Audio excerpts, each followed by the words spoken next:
Students, welcome to all of you my YouTube channel 12th class. आज आप chapter second करेंगे, that is solution. In text question आज हम करेंगे। इंटेक्स क्वेश्चन को सोल्व करने से पहले इसके फॉर्मूले मैं आपको रिकॉल करवा देती हूँ। वो फॉर्मूले क्या है? That is molarity, mole fraction.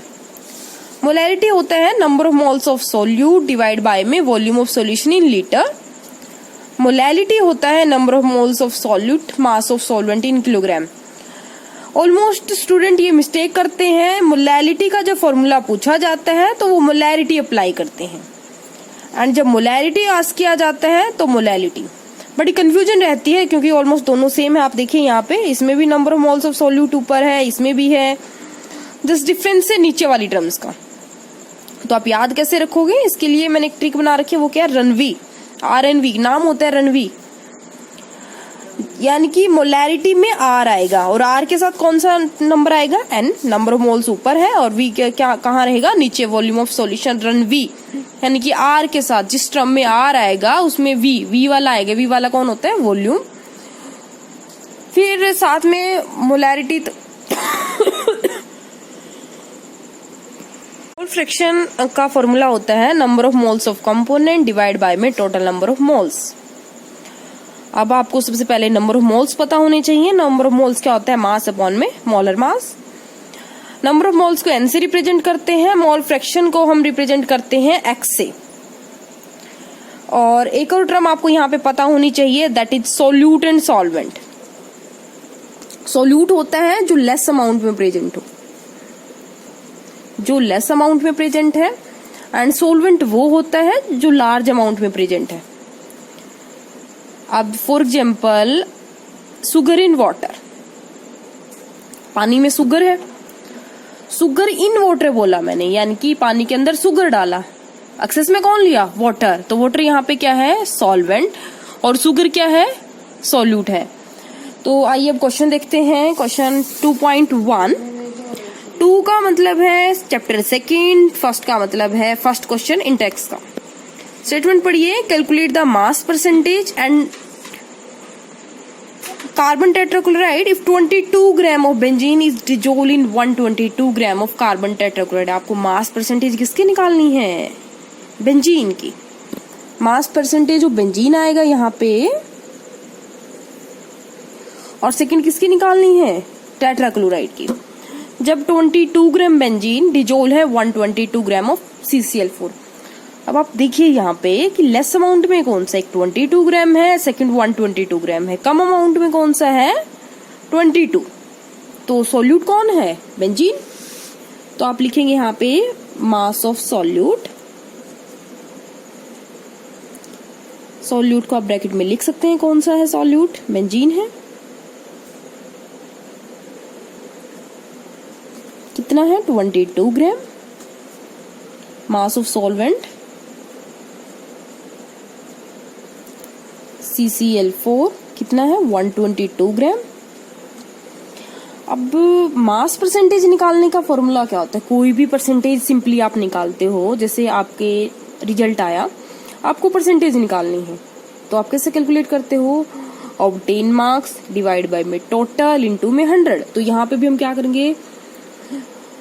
Simple mass divide by में टोटल मास इनटू में 100। तो सबसे पहले मास परसेंटेज निकालते हैं, मास परसेंटेज ऑफ बेंजीन। अब हम बेंजीन की निकाल रहे हैं, तो फॉर्मूला क्या रहेगा? Mass of benzene divide by में टोटल मास इनटू में 100। अब मास ऑफ बेंजीन कितना है? 22 ग्राम। टोटल मास कौन सा होगा? दोनों का ऐड करके बताओगे। 22 प्लस में 122 इंटू में 100, यानी कि 22 ऐड करो, कितना हो जाएगा? 144 इंटू में 100। जब आप इसको सोल्व करोगे तो ये आएगा आपका 84.72%। ठीक है, सॉरी, ये आएगा आपका 15.28%। इसी तरीके से आप निकाल सकते हो mass percentage of CCl4। Formula क्या था? Mass of that component. Component कौन सा है? CCl4। Mass of CCl4 divide by में total mass, total mass into में 100। तो CCl4 का मास कितना है यहाँ पे 122 डिवाइड बाय में टोटल मास 144 इनटू में 100। तो जब आप सोल्व करके देख लेना कितना आएगा 84.72% आएगा। इस तरीके से ये फर्स्ट क्वेश्चन आपका सोल्व हो चुका है।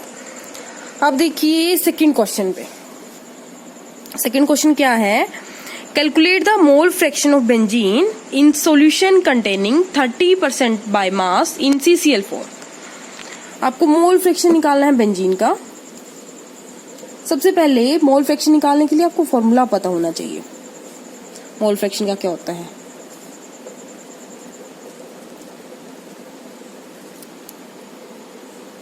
मोल फ्रैक्शन का फॉर्मूला होता है मोल्स ऑफ दैट कंपोनेंट। किसका निकालना है पहले, तो mole fraction of benzene, benzene निकालना है। तो moles of benzene divide by में टोटल मोल्स ऑफ सॉल्यूशन।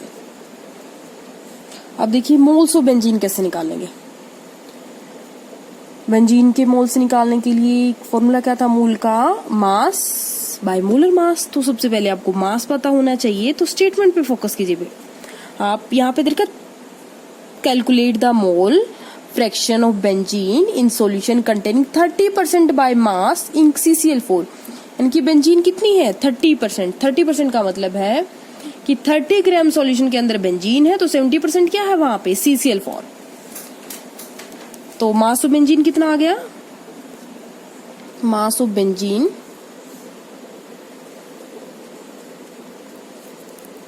कितना आ गया 30% का मतलब है 30 ग्राम।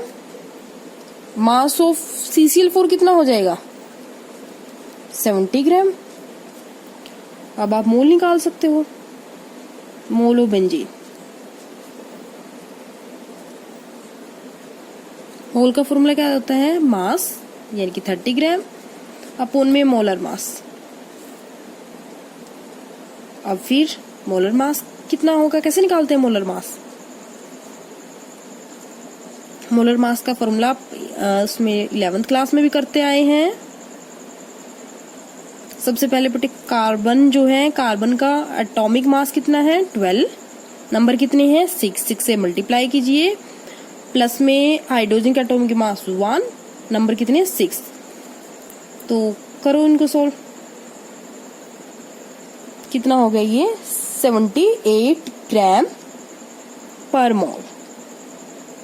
ठीक है, सेम आप मोलर मास ऑफ CCl4 निकाल लो।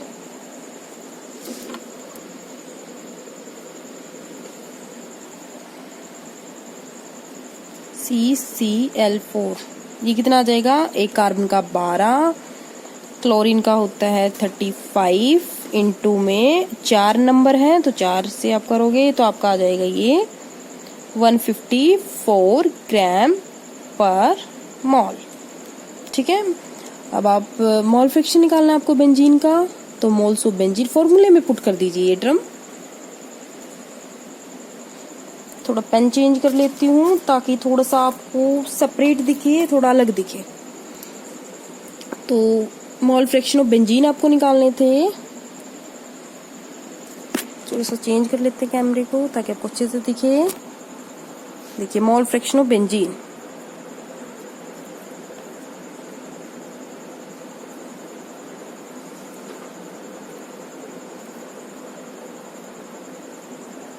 बेंजीन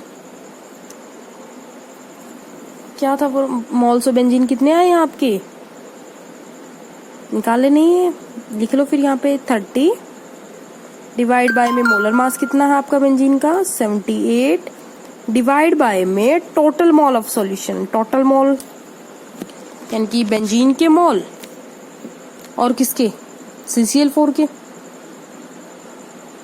तो यहाँ पे हम साथ में मोल ऑफ CCl4 कर लेते हैं। मास कितना है बेंजीन 70 और मोलर मास कितना आया है 154 इसको आप सोल्व कर लोगे 70/154 होता है 0.455 आ जाएगा, और ये आया आपका 0.385। मोल फ्रैक्शन बेंजीन के आप निकाल रहे थे, मोल ऑफ बेंजीन अपॉन में टोटल मोल्स कितने हो जाएंगे 0.385 प्लस में 0.555, इसके डिवाइड में ये, और जब आप इसको सोल्व करोगे तो आपका आएगा आंसर 0.458। इस टाइप से आपने मोल फ्रैक्शन किसके निकालने हैं, बेंजीन के निकालने हैं।